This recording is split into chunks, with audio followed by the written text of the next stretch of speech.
여러분은 자동차 유튜브를 많이 보시나요? 저는 자동차 유튜브를 정말 많이 보는데요. 그렇다고 뭐 제가 차에 관심이 많아서 많이 보는 건 아니고 그냥 재밌어서 봅니다. 자동차 유튜브 채널도 대형 채널들이 있고 작은 중소형 채널들이 있잖아요. 근데 오히려 작은 채널들이 좀 더 솔직하게 이야기하는 경우가 많아서 더 재밌는 것 같더라고요. 아무래도 대형 채널은 뭐 제조사와 커넥션이 있을 수도 있으니까 뭐 좋은 이야기만 할 가능성이 좀 있겠죠. 그런데 그런 대형 채널 중에서도 제가 자주 보는 채널이 하나 있습니다. 바로 모카입니다. 제가 모카를 자주 보는 이유는 김한용 님이 대형 채널임에도 불구하고 좀 솔직하게 이야기하는 경우가 많더라고요.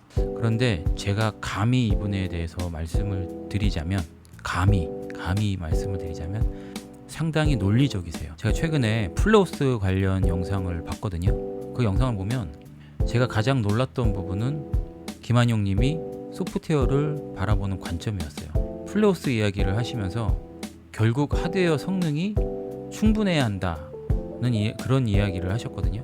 근데 개발자 입장에서 봤을 때 이게 상당히 공감 가는 이야기거든요. 그런데 김한용 님이 개발자 출신이시더라고요.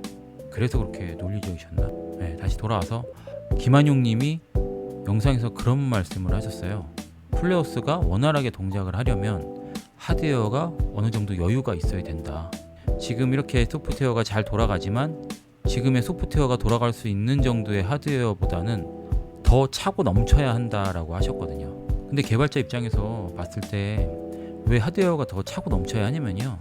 플레어스가 출시가 되고 나서 앞으로 뭐 계속 버그도 수정될 테고 기능도 추가될 테고요. 뭐 UI가 바뀔 수도 있고 뭐 플레어스 자체적으로 뭐 버전업이 될 수도 있고 앱도 이제 뭐 새로 설치할 수 있다고 하죠. 근데 처음 출시될 때는 뭐 성능 테스트나 뭐 이런 거를 하고 출시를 했을 거란 말이에요. 그런데 버그 수정이나 뭐 기능 추가 같은 거를 할 때는 뭐 그런 테스트를 잘 하고 할까요? 저희도 프로젝트를 하면은 테스트 같은 거를 엄청 많이 하고 그리고 오픈을 해요. 근데 그 이후에 버그 수정이나 뭐 기능 추가하거나 뭐 이런 것들은 그런 테스트를 다 못 하거든요.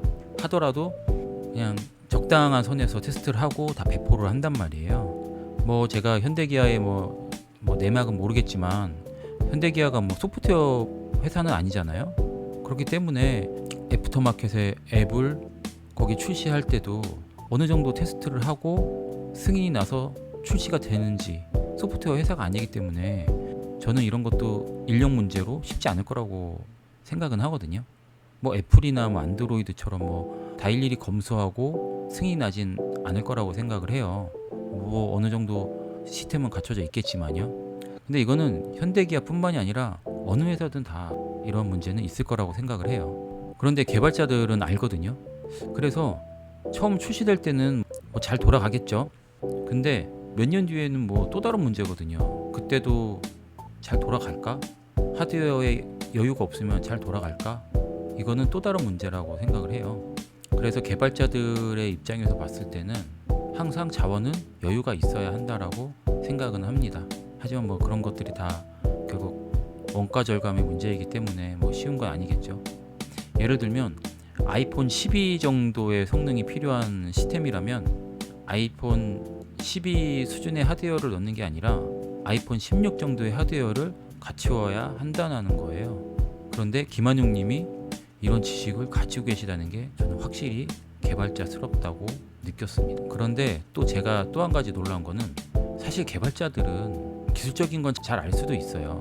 그런데 개발자들은 소비자의 관점에서 보는 건 또 잘 못하거든요. 뭐 보통 사람들은 이제 새로운 앱을 사용한다 라고 하면은 뭐 불편한 게 있으면 그냥 버튼이 여기 있었으면 좋겠는데 뭐 이런 기능이 있었으면 좋겠는데 이거 조금 더 이렇게 했으면 더 좋았을 것 같은데 라고 그냥 생각하잖아요. 근데 개발자들은 와 씨발 이거 어떻게 만들었냐, 와 씨 존나 움직인, 와 씨 애니메이션 효과 봐봐 대단한데 뭐 이러거든요. 그렇기 때문에 이 사용자의 입장에서를 잘 이해를 못하는 개발자들이 상당히 많아요. 사실 저도 그렇고요. 그런데 김한용 님은 기술 이야기를 하면서도 소비자 입장에서 생각하시는 게 어떻게 그렇게 두 입장에서 다 생각할 수가 있지? 라는 생각을 좀 했어요. 개발자 관점도 있고 소비자 관점도 있다는 게 저는 참 대단해 보였습니다. 오늘 그냥 뭐 두서도 없이 뭐 그냥 얘기한 것 같은데, 그래서 오늘은 자동차 이야기라기보다는 개발자인 제가 바라본 김한용님에 대한 생각, 팬심 뭐 이런 걸 이야기해 봤습니다. 네, 끝으로 저는 황카 채널을 좋아합니다. 동네 형 같고 재밌더라고요. 네, 그럼 오늘 영상은 여기까지입니다. 여러분은 어떤 유튜브 채널을 좋아하시나요? 다른 채널 말고 저를 좋아해 줬으면 좋겠네요. 그럼 오늘 영상도 도움이 되었으면 구독, 좋아요 부탁드립니다. 감사합니다.